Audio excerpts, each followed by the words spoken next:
Good morning. Today is April 5th, Wednesday. We're going to be going through San Mateo County today. So since we last spoke, the news about the banks has kind of died down. Silicon Valley Bank and Signature Bank both got taken over by the FDIC. First Republic, right, has been in the news, and for the past week, it's been less exciting about the news, and it's still there. And you'd think with that news and some of the recent layoff announcements that our real estate market would be headed in a downward trend. And I have some contrary news to that, is that the spring selling season is here and things seem to be picking up when we look at the pendings and the activity. That's not reflected yet in the sales because of the 30-day escrow, which is a 30-day lag from when a seller accepts an offer to when the property closes. So that's something to definitely consider.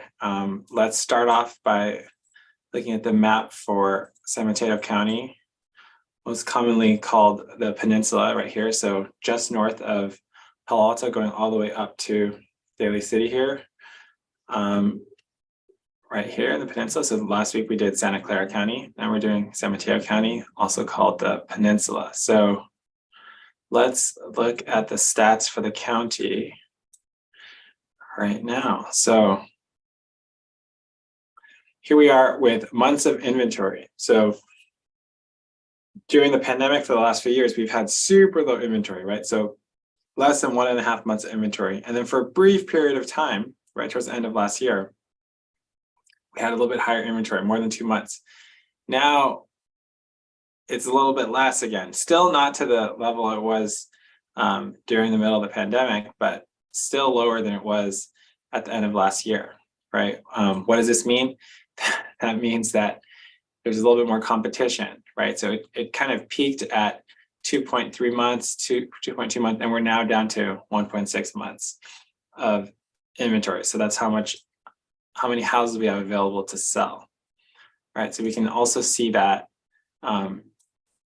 in the number of houses. So this is the number of active houses for sale for San Mateo County. Let's see here, we're lower than what the peak was of about 600, right? This is right at the beginning of the pandemic here in the 2020.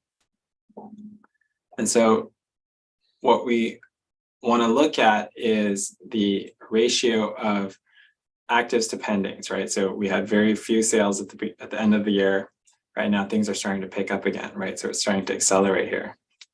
And another, of course, thing we want to look at is how long it's taking to sell, right? So it went up, right, to the 30s, and now we're down to less than 2 weeks, right, is the median number of days to sell. So things are moving quite quickly. Still not as crazy, right, as 2021, right, with single number of days, but 12 is still very, very healthy. So we're definitely still in a seller's market. And let's now look at big numbers that we're interested in is the median sales price, right? So it's hard to tell from the y-axis here because it's starting at 0, but it definitely dropped down, the median sales price, and we've definitely come back, right? So it went down to 148 at the beginning of the year, and now we're at 1787 median price. So it's quite high, definitely down. We're definitely down from the high of 2.2 million here, but it's on a, I would say, upward trend at the moment. So let's jump into a specific city. I was in San Bruno yesterday, so let's take a look at that, right? How that's doing.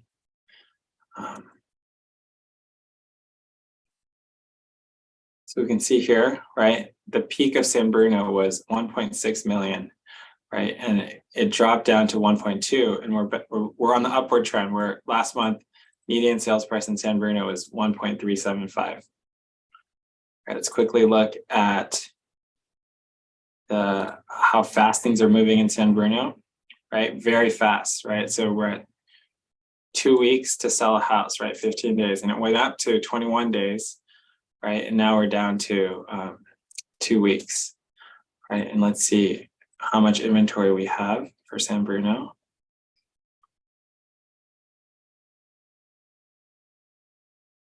Months of inventory right here. Right, so we have less than a month of inventory, right? So things are quite competitive out there,